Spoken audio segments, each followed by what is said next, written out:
e que a Mãe Maria Santíssima hoje e sempre nos abençoe com a sua luz rosa de puro amor, nos auxiliando no nosso processo evolutivo e nos fortalecendo em todos os instantes. Ave Maria, cheia de graça, o Senhor está contigo. Bendito sois vós entre as mulheres, bendito é o fruto do vosso ventre, Jesus. Santa Maria, Mãe de Jesus, rogai por nós, buscadores de conhecimento, agora e na hora do nosso desenlace, que assim seja. Boa noite a todos, sejam muito bem-vindos a mais uma reunião de estudo aqui do Centro Espírita Os Humildes de Jesus. E hoje nós iremos tratar de um tema muito interessante, que é o tema da defesa psíquica. Para quem não lembra, eu já tenho 4 palestras sobre defesa psíquica aqui no canal, e eu resolvi voltar com esse tema mais uma vez, porque ele é um tema que precisa ser sempre debatido e sempre lembrado, porque muitas pessoas estão passando por ataques astrais, ataques espirituais, sem nem perceber. E assim como na vida a gente às vezes passa por situações onde a gente precisa defender o nosso corpo físico, ou então defender a nossa integridade mental quando alguém fica nos atacando, ou, por exemplo, uma pessoa vivencia um relacionamento tóxico e por não saber se defender é utilizada, é manipulada, é atacada pelas pessoas. Também existem os ataques espirituais, os ataques energéticos que precisam ser estudados e refletidos para que você aprenda a saber lidar com esse tipo de situação. Então, ao trabalhar aqui mais uma vez o conceito de defesa psíquica, eu vou estar ajudando vocês a perceberem quando vocês estão sendo atacados, identificarem isso, saber o que vocês podem fazer para evitar a atuação desse tipo de espírito e também colocar em vocês a semente da curiosidade de buscar saber mais sobre isso, para que vocês saibam se defender quando for necessário. Sempre que eu vou falar de defesa psíquica, eu cito esse livro aqui de John Fortune, porque nesse livro aqui a gente tem todo um aparato de explicações psicológicas de como fazer uma boa defesa psíquica, de explicações espirituais. Tem um trecho aqui do livro que ela fala também sobre como diferenciar a ideia se realmente é um ataque espiritual ou se é um distúrbio psíquico seu mesmo, uma doença mental sua. E, enfim, o livro ele é muito interessante porque ele dá vários exemplos, ele conta várias historinhas que fazem você ter um aprendizado mais dinâmico, tanto que na leitura das 4 palestras sobre defesa psíquica que a gente tem aqui no canal, eu cito um texto que é muito parecido com um dos textos que está aqui no livro de John Fortune, e vale muito a pena vocês assistirem essas 4 palestras para vocês ficarem inteirados nesse tema e entenderem por que ele é tão importante. Mas o autodefesa, como o próprio nome já diz, te ensina a se defender psiquicamente de ataques de pessoas físicas, pessoas tóxicas, familiares complicados e espíritos também que possam vir ali a atacar. Essa imagem aqui eu acho bem interessante porque ela mostra os chakras, ela mostra como você pode emanar sua energia para se manter protegido desse tipo de ataque. E aí tem aqui o prefácio, que não vai dar tempo de eu ler, mas mostrando aqui basicamente sobre o que o livro fala e por que eu acho tão importante vocês pararem para ler. Eu até penso em ler em outras palestras, outros capítulos do livro. A gente vê aqui, por exemplo, no capítulo 1, sinais de um ataque psíquico. Então vai te explicar, por exemplo, você se sentir cansado o tempo inteiro, sonolento o tempo inteiro, sentir falta de vontade de existir, de viver. Curiosamente, muitos dos sinais de ataques psíquicos são parecidos com sintomas que pessoas depressivas geralmente demonstram ter. Então, vale por curiosidade tentar ler isso daqui para poder ver se você acha que teria algum sentido ou comparação essa situação. Fala aqui também que é muito comum em ataques psíquicos você ter sonhos estranhos, pesadelos estranhos, sentir sensações de medo sem um motivo aparente, enfim, vai explicando aqui vários sinais que podem indicar que você está tendo um ataque psíquico. Depois, no capítulo 2, fala sobre a análise da natureza dos ataques psíquicos. No caso, quais são os tipos de ataques psíquicos, como é que eles afetam você e como é que você pode se proteger desses tais ataques. E aí ele vai citando também aqui várias coisas associadas a algumas ordens esotéricas, como é que você faz uma projeção astral, como é que você faz isso de forma segura, o que é o vampirismo, que aqui é o que a gente chama de espíritos obsessores nos atacando, fazendo coisas contra nós. Aí aqui vai ter vários casos onde ela cita o que aconteceu com a pessoa por estar passando por um ataque psíquico e como foi resolvida a situação ou não resolvida, e até onde isso se sucedeu com a pessoa. Patologias dos contatos não humanos, então também está falando sobre como os espíritos acabam sugando a nossa energia, enfim. Vocês vão ver aqui que cada capítulo ele dá toda uma explicação muito interessante de como a gente pode se defender energeticamente desses espíritos. Aqui, por exemplo, vai explicar os motivos que geralmente esses espíritos usam para nos atacar, vai explicar do porquê a nossa energia ela é tão importante e é tão utilizada por esses espíritos atrasados, vai explicar que métodos de defesa que você pode fazer na sua casa, como por exemplo, orar para o seu anjo guardião, ter bons pensamentos, mas aqui também fala sobre coisas que você pode fazer segundo a crença da magia para você defender a sua casa, enfim. O livro tem de tudo um pouco. Vai falar sobre anjos, sobre demônios, sobre seres superiores, sobre como é chamar algum ser para te proteger e tudo mais. Então, eu vou ler aqui hoje um pouco do primeiro capítulo, que trata sobre os sinais dos ataques psíquicos, e um pouco do segundo capítulo, que fala sobre como é que esses ataques psíquicos ocorrem e como perceber e como também evitar eles. Então, bora lá, prestem bastante atenção, porque talvez hoje o tema seja um pouco mais denso, mas é algo extremamente importante para você se perceber. Poxa, será que eu já sofri? Será que aquela fase difícil da minha vida eu não estava sob ataque? Como é que eu faço para me proteger disso? Então, bora lá aqui refletir com essa palestra para a gente perceber isso melhor. Bora lá. Se observarmos o universo que nos cerca, não podemos escapar à evidência de que deve haver um plano dominante que coordena a sua infinita complexidade. Se tomamos qualquer coisa viva, ainda que simples, em nossas mãos e a examinamos minuciosamente, percebemos da mesma maneira que a diversidade ordena de suas partes repousa sobre uma base estruturadora. Então, se a gente parar para analisar as coisas que tem ao nosso redor, a gente vai ver que no final tudo é muito complexo, muito inteligente e muito mais cheio de vitalidade do que a gente pensa. Por exemplo, se a gente parar para olhar uma parede parece uma coisa aleatória, só uns blocos lá. Mas se a gente olha pelo lado da química, tem a constituição química do bloco, a constituição física do tijolo, as ligações químicas necessárias para fazer uma massa de cimento e várias outras coisas muito reflexivas. Se você utilizou pedras, por exemplo, na construção da casa, você usou algum tipo de pedra, talvez metamórfica, ou então de um escudo cristalino, você utilizou britas, que são um tipo de pedra específico de um tipo de formação geológica. Então, se você parar para olhar a fundo coisas simples do seu dia a dia, na verdade elas são muito complexas. Para pensar, sei lá, numa melancia, por exemplo.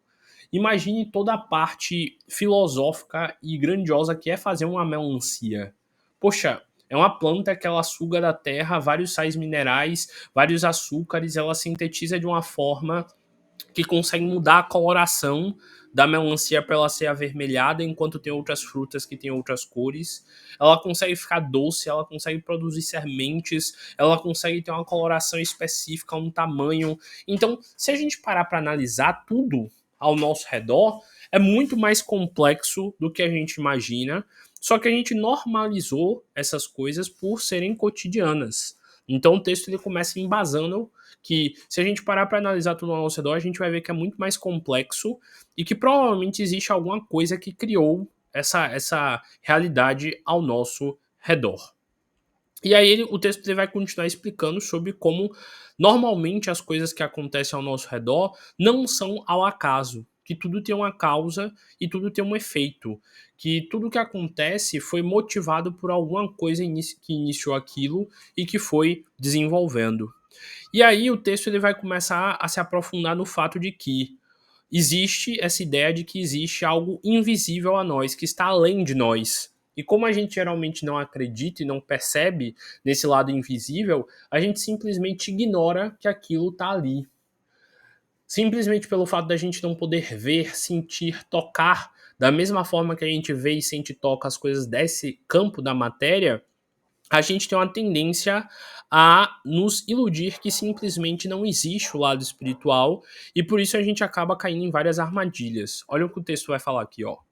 O limiar do invisível é uma costa traiçoeira em que banhamos. Há buracos, correntes, areia movediça e não as percebemos. Um nadador forte que conhece a costa pode arriscar-se com relativa segurança a nadar por ela. Entretanto, o nadador inexperiente que não ouve nenhum conselho, a não ser seus próprios impulsos, pode pagar com a própria vida por ir nadar numa região como essa. Então, viver a vida sem ter nenhum tipo de proteção para si próprio é um risco muito grande. Na vida você tem que ser forte por você e ainda para proteger quem é importante para você.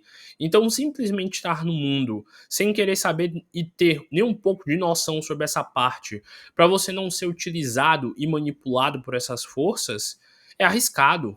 Por exemplo, tem pessoas que aprendem artes marciais para, se for necessário saber se defender, ter como fazer isso. O mundo é um local às vezes hostil. E quanto mais preparado você tiver, quando for necessário, se for necessário, você estará pronto. É o famoso é melhor prevenir do que remediar. Então, toda essa parte introdutória desse texto, ele vai falar sobre experiências que nos mostram o quão é importante a gente aprender a se defender psiquicamente para a gente não ser atacado. Como eu falei, eu não vou ler profundamente esse trecho aqui, porque é mais uma parte de introdução que nos mostra o quão é importante a gente ter essa noção de autodefesa. Mas agora sim, eu vou ler o capítulo 2, que ele vai falar sobre análise da natureza dos ataques psíquicos. Essa parte eu vou ler mais profundamente porque aqui vai explicar passo a passo como um ataque psíquico é feito e vai explicar também como perceber e evitar antes mesmo que ele aconteça. Então eu vou ler o capítulo 2 aqui com vocês e ir debatendo. Esse daqui realmente eu vou ler mais profundamente. Bora lá. A essência de um ataque psíquico deve ser procurada nos princípios e nas operações da sugestão telepática. Se reunirmos o que sabemos sobre telepatia e o que conhecemos sobre a sugestão, compreenderemos seu modus operandi. Existem três tipos de sugestão: a autossugestão, a sugestão consciente e a sugestão hipnótica. Lembrando que aqui telepatia, a gente não está falando, pelo menos ainda aqui, sobre essa ideia de transpassar pensamentos de uma cabeça diretamente para outra. Mas, por exemplo, agora eu estou falando, vocês estão entendendo o que eu estou falando e vocês estão assimilando o que eu estou falando. Então, de certa forma, eu estou passando pensamentos meus através da minha voz, através do computador, para vocês aí nas suas casas que estão captando pela mente o que eu estou falando. Então, eu estou fazendo uma sugestão telepática em vocês. Eu estou sugestionando vocês a entenderem o quanto é importante fazer a leitura desse livro e eu estou sugestionando vocês a perceberem o quanto é necessário saber fazer autodefesa psíquica. Então, de certa forma, ao utilizar de argumentos, de uma explicação e elencando motivos para vocês acreditarem nisso daqui, eu estou fazendo uma sugestão para vocês e eu estou entrando no psiquismo de vocês porque vocês estão permitindo isso. Então, sabe aquela pessoa que tem lábia? Aquela pessoa que consegue manipular os outros? Que você olha assim, meu Deus, fulano tá manipulado por aquela mulher. Ou então, meu Deus, como é que aquela mulher tá naquele relacionamento tão tóxico e ela não percebe que aquele cara só maltrata ela, só dá corno nela, só faz mal e ela continua lá. É porque ela está sendo manipulada psiquicamente pela lábia dessa pessoa e porque ela não sabia se defender mentalmente dessas sugestões e por isso ela acabou caindo no conto do vigário. Então, o que eu tô falando aqui é algo do nosso dia a dia. Sabe aquela pessoa que você tá, sei lá, na rua tentando comprar um sofá, uma TV, comprar um lanche e a pessoa vai lá e te leva no papo e te faz pagar mais caro? Ali você está sofrendo um ataque psíquico sem perceber.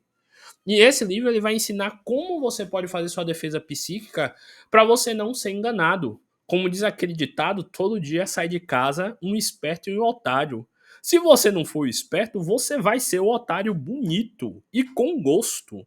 Então, quanto mais você souber como não ser o otário, mais chances você vai ter de saber se defender.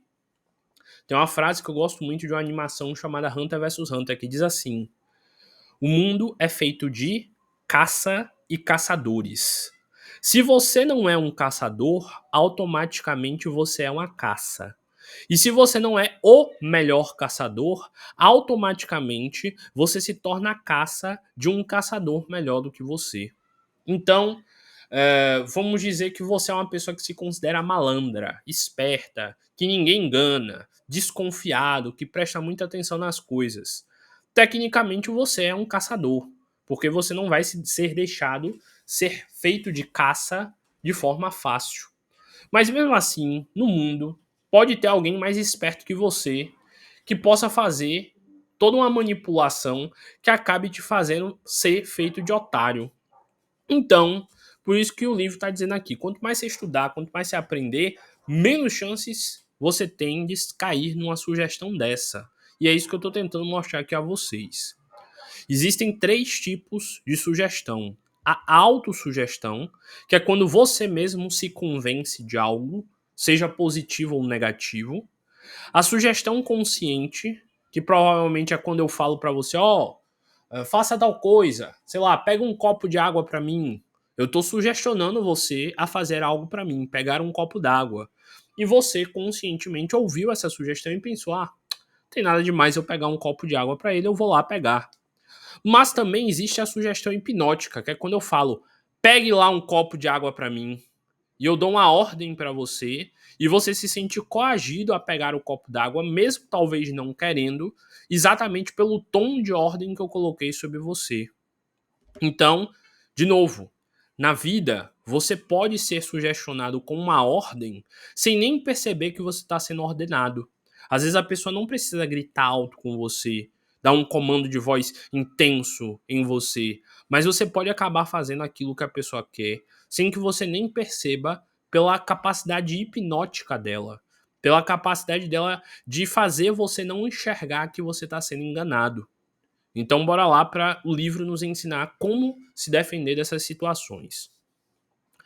A distinção, contudo, não é fundamental quanto parece à primeira vista, pois o objetivo de todas essas sugestões na mente subconsciente é o mesmo, e elas só se tornam operantes depois que este é lançado. Então, pouco importa o nível.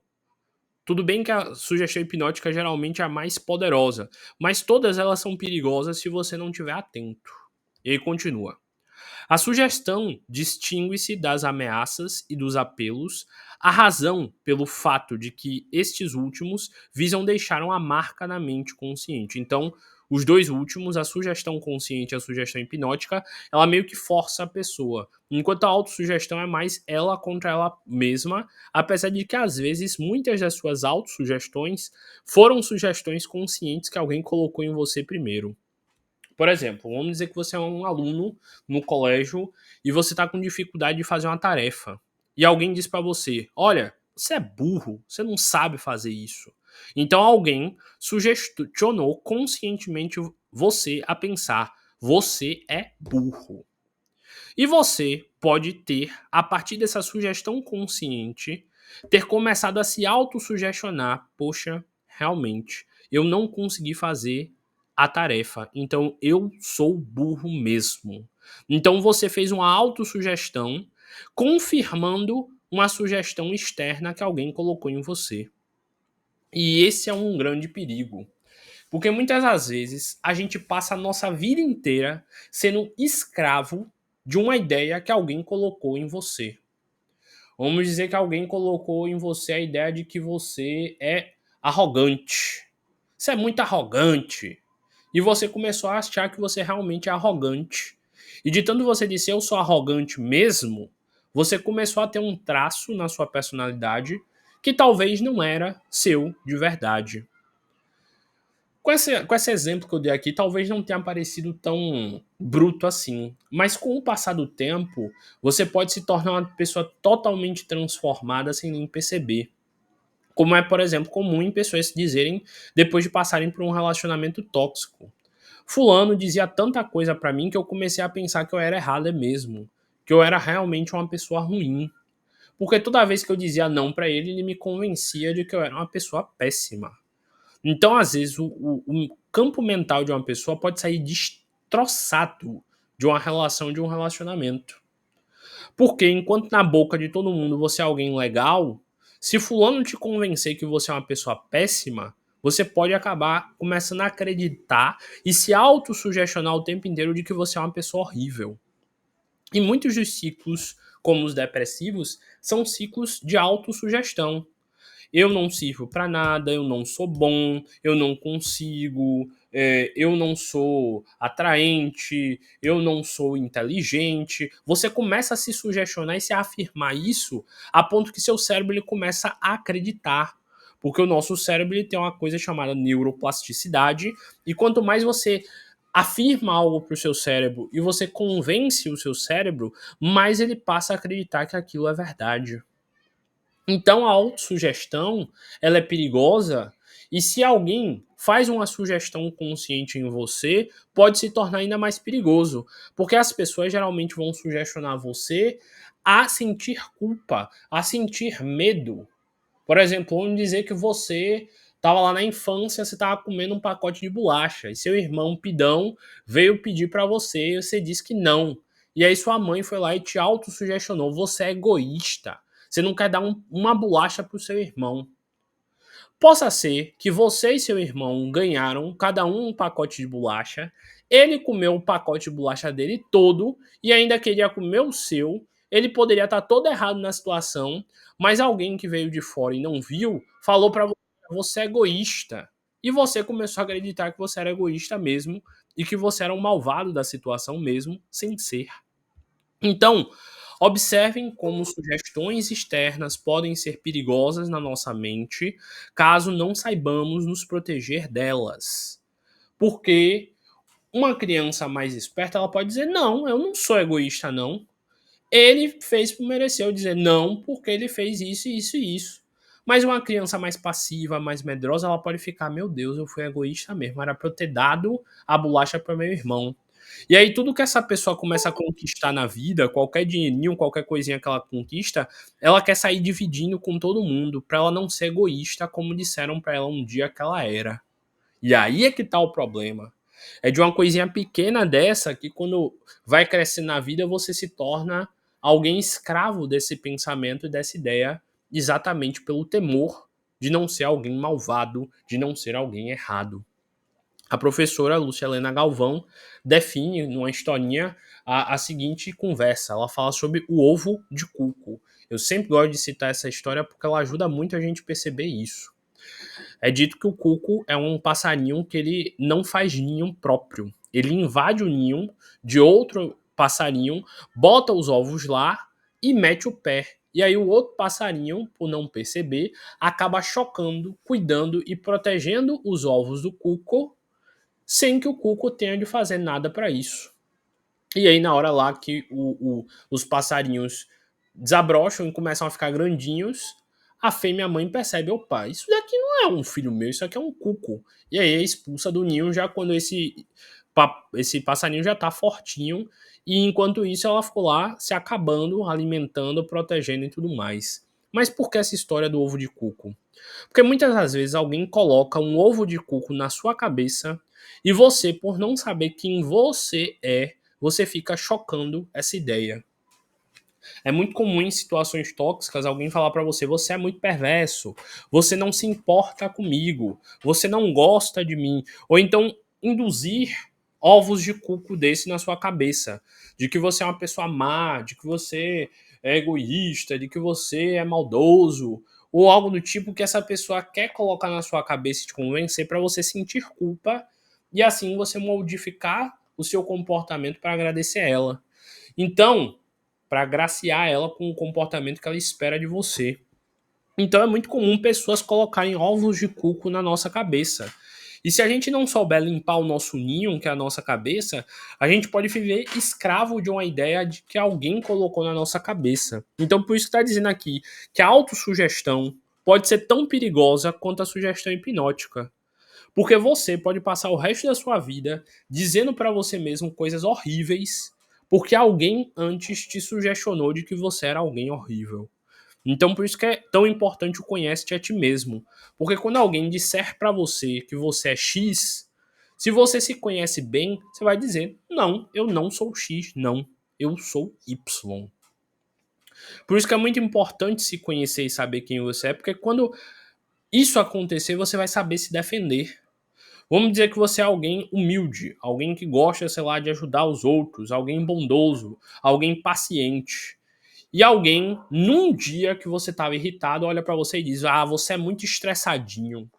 Você vai olhar pra pessoa e vai falar: olha, eu não sou estressadinho, eu sou uma pessoa calma, mas hoje toda essa circunstância aqui realmente me tirou do sério. Mas eu não sou alguém estressado e eu vou voltar ao meu estado normal. Pode parecer uma besteira essa defesa aqui que eu falei, mas isso é essencial, porque, de novo, com o passar do tempo e com as proporções das coisas, você pode carregar muitas culpas. Porque sua mãe, seu pai, sua tia, seu irmão colocou na sua cabeça algo e você começou a acreditar nisso. Então, preste atenção quando terminar essa palestra, quais são as coisas que você se autossugestiona, que você define: eu sou isso, eu sou assim, eu sou desta forma, essa é a minha personalidade. Porque tudo que você se definiu pode ou não ser verdade, pode ou não ser uma característica sua mesmo. E é bom você saber se você é de verdade isso ou se você passou a ser assim para poder sustentar um personagem, uma ideia que em algum momento colocaram na sua cabeça. Então, voltando aqui, a sugestão distingue-se das ameaças e dos apelos à razão pelo fato de que estes últimos visam deixar uma marca na mente consciente. Se obtém sucesso, eles o devem à aquiescência da personalidade consciente, seja coagida ou voluntária. Mas a sugestão não faz seu apelo à consciência, visando antes a colocar suas mãos nas fontes da ação da substância consciente para lá manipulá-las. Em outras palavras, alguém vai falar algo para você que vai bater na sua emoção e vai fazer você se sentir culpado, angustiado, chateado. E aí, se você pegar isso para você, você vai, diríamos assim, comer a raiva e você vai induzir a situação. De novo, eu sempre dou esse exemplo porque também ajuda muito. Se alguém olha para você do nada e te xinga, você é assim, assim, assado, e xinga você com força.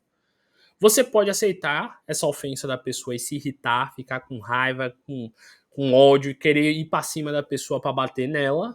Ou você pode dar risada da cara da pessoa e falar: tá bom, e daí? Não sou isso, eu sei que eu não sou, então tô tranquilo. E aí você toma as rédeas da situação. Sempre que alguém te provocar emoções fortes, tenha consciência de que você de alguma forma está sob as mãos e sob o comando dessa pessoa.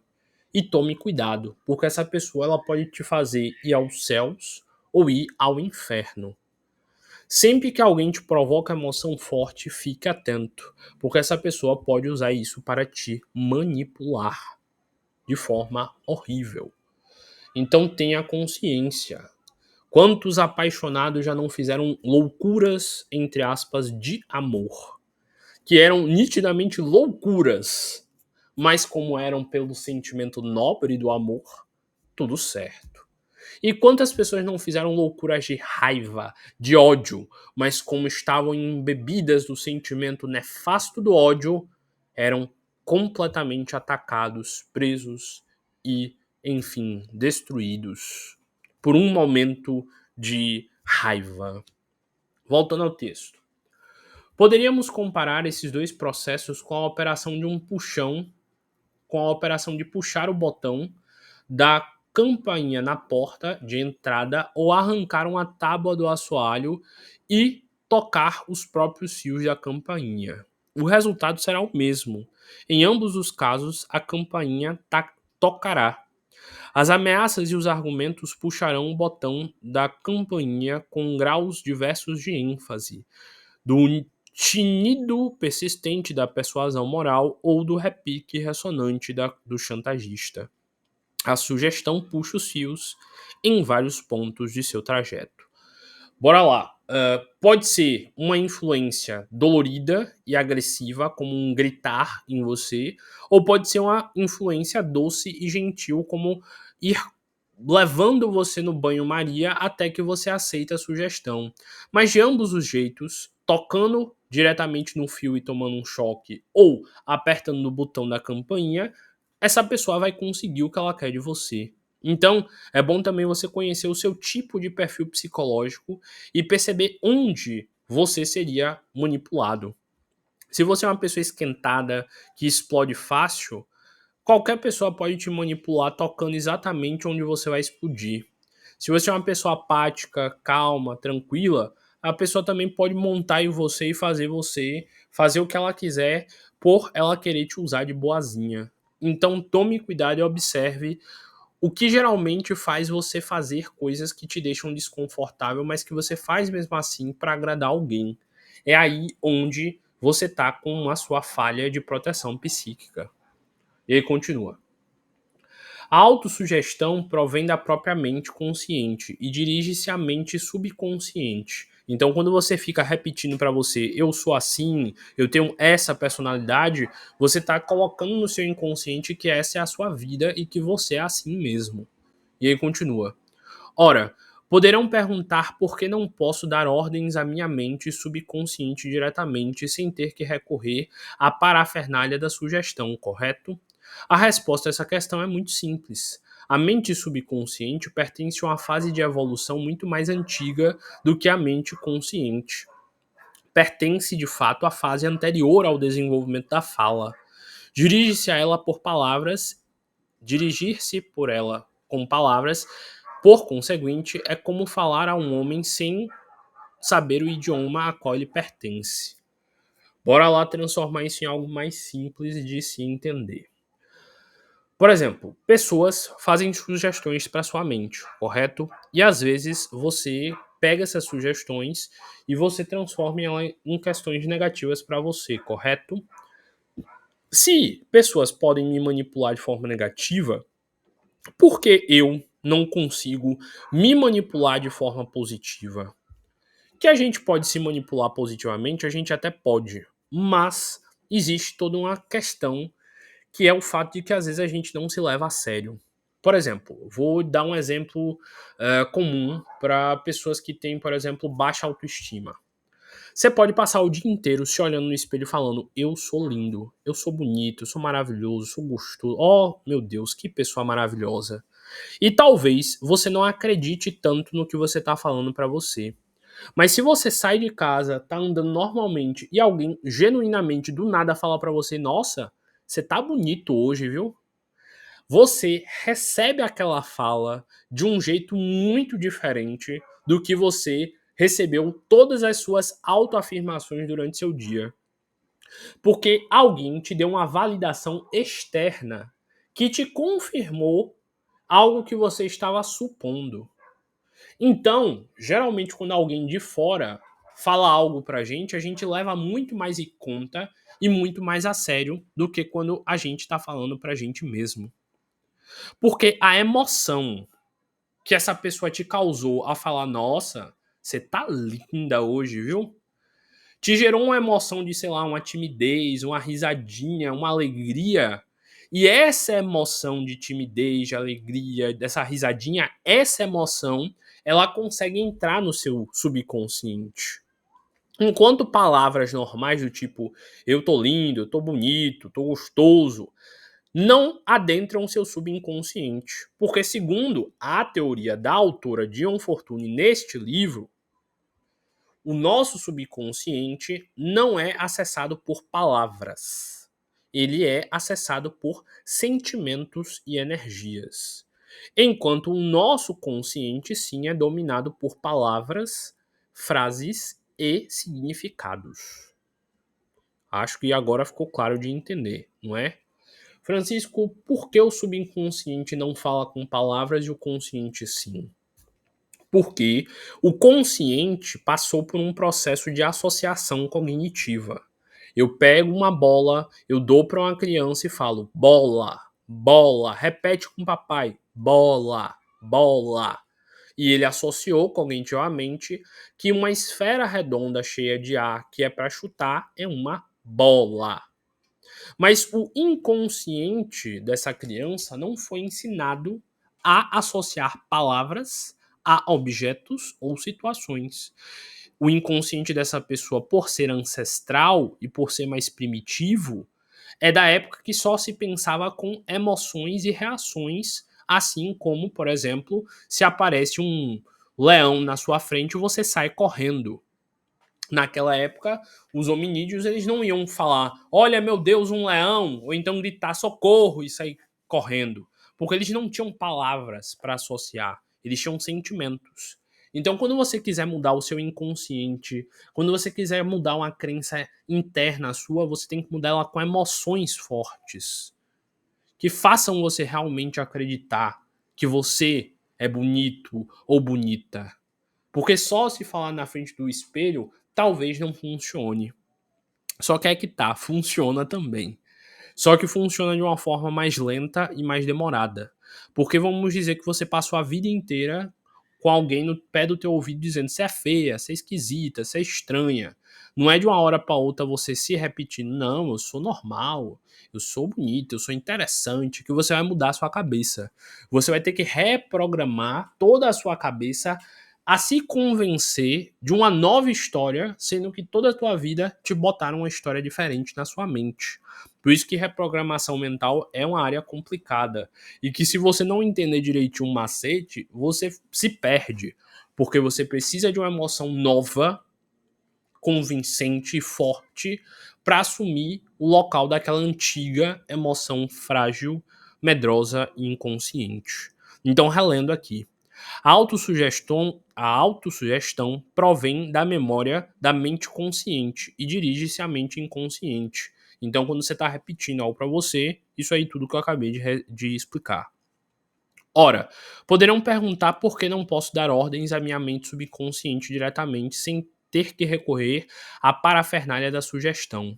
A resposta a essa questão é muito simples. A mente subconsciente pertence a uma fase de evolução muito mais antiga do que a mente consciente, ou a mente emocional.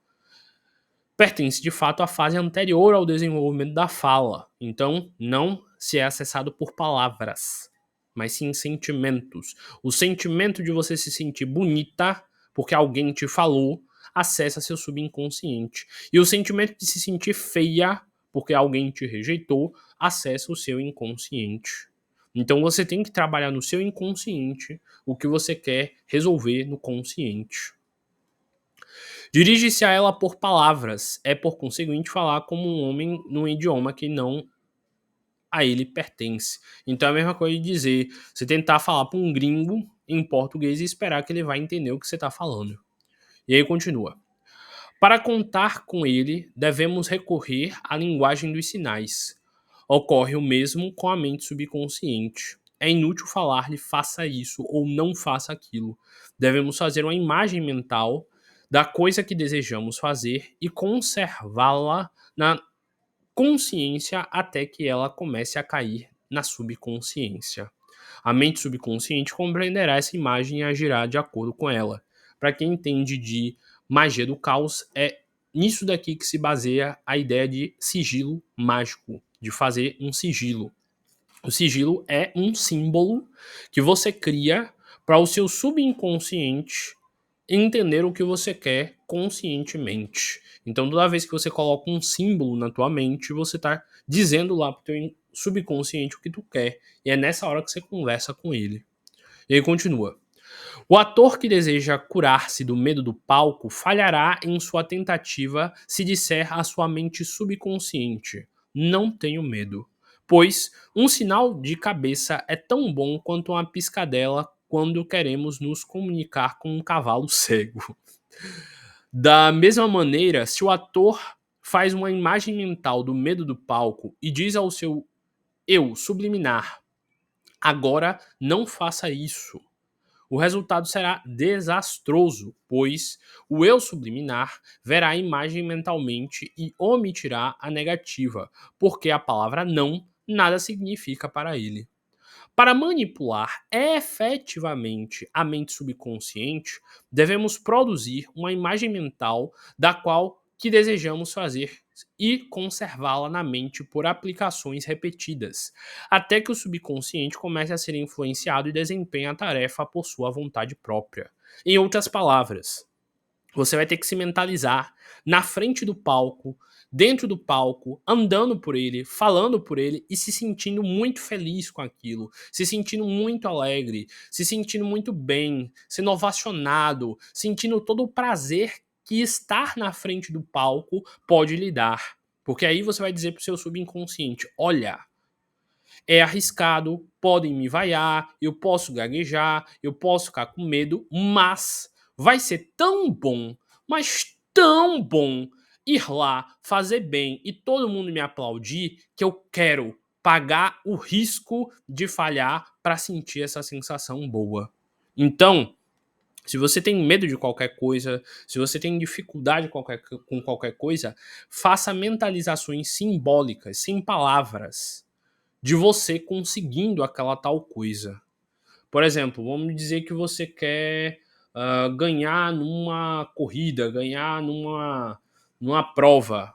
Se mentalize ganhando a medalha, ganhando o troféu. E você sentindo a emoção e a felicidade de estar ganhando aquela medalha ou troféu. Em vez de ficar pensando, meu Deus, como eu queria ganhar. Ah, eu preciso ganhar o primeiro lugar. Se mentalize já lá, tendo aquilo, que você vai induzir o seu subconsciente a entender. Ah, é aquilo que ela quer viver? Então tá bom, vou ajudar ela a chegar naquilo. E aí continua. Esse é o resultado final de toda sugestão. E as diferentes espécies de sugestões distinguem-se não pela diferença do resultado final, mas pela porta pela qual elas penetram a mente subconsciente. Por exemplo, vamos dizer que você vai sair de casa para uma festa e a sua mãe, o seu pai, alguém olha para você e fala: "Nossa, você tá ridícula, você tá feia". Quando você chegar lá, todo mundo vai rir de você. Aqui fez-se uma sugestão perfeita do quão mal pode ser. Você induziu a pessoa a ter a sensação de medo, induziu a pessoa a sensação de vergonha, todos rirem dela, e ainda fez ela ficar insegura sobre a forma com que ela estava vestida.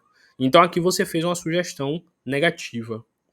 Mas se essa pessoa for segura de si, ela vai olhar pra ela e vai dizer: "Não, eu tô bonita assim, eu tô interessante, e eu vou chegar lá e vai todo mundo olhar pra mim e querer ser tão bela quanto eu". Então ela foi lá e quebrou essa sugestão que colocaram na cabeça dela e reafirmou como é que vai ser de verdade a situação. Então por isso que é tão importante ter autoconfiança e autoridade espiritual quando você vai fazer alguma coisa, para que você consiga se manter seguro daquilo. É claro que às vezes a chancela social é importante para você não virar uma pessoa sem noção. É claro que, sei lá, você não vai poder entrar num fórum de mini saia e de decote porque nem pode. Você não vai poder ir num fórum e entrar de short porque o local não permite isso. Então, às vezes vão ter sim momentos onde as pessoas vão falar pelo teu bem, para te orientar, para te ajudar, mas você vai precisar ter o bom senso de distinguir quando é que alguém tá falando pelo seu bem e quando alguém tá falando para poder lhe atacar. Por exemplo, vamos dizer que é o seu marido tóxico e olha pra você e diz: "Você tá parecendo uma prostituta". Falei logo a palavra. Tá parecendo isso. Você vai pensar o quê? Você vai ficar insegura, você vai ficar pensando: "Poxa, eu não quero passar a imagem de que eu sou isso". E aí você vai lá e muda da roupa. Então, de novo, preste atenção no contexto, preste atenção na sugestão que a pessoa está dando, preste atenção em qual a intenção da pessoa falar aquilo para você, se ela realmente quer o seu bem, ou se ela quer te controlar, ou se ela não quer que você faça a coisa, e vá prestando atenção em cada caso separado. É claro que se uma pessoa está lhe vendendo, sei lá, uma televisão, ela vai ter todos os argumentos do mundo do quanto aquela televisão é boa. Então, qualquer informação que vem da boca dela sobre a televisão, você tem que colocar um pé atrás. Tanto que, se vocês não sabem, tem livros de oratória, livros de manipulação e tal, que te ensinam, por exemplo, se você quiser vender uma televisão, dizem que é bom você pelo menos colocar um defeito na televisão, porque o comprador ele vai se sentir mais tendencioso a comprar se você falar também um pouquinho mal da televisão. Aí as pessoas se perguntam, oxe, por quê? Porque ele vai ter uma tendência a acreditar que você foi honesto por você também ter falado uma coisa negativa sobre o produto. Porque se você falasse apenas bem do produto, você ia ficar desconfiado. Esse cara quer me vender, tá tentando me enganar. Mas se ele tem a pachorra de falar uma coisa ruim também do produto, você tem uma tendência a se sentir mais confiante e confiável nas informações boas que ele deu, porque ele assumiu uma informação ruim. Então, acreditem, vocês são muito manipulados sem perceber a todo instante, de diversas formas, propositalmente, sem ter nem noção. Acreditem, é muito importante fazer defesa psíquica, principalmente num mundo onde a gente está se tornando um consumidor sem parar. O tempo inteiro você está assistindo vídeos no YouTube e consumindo coisas. Você está recebendo vídeo no WhatsApp, você está consumindo coisas.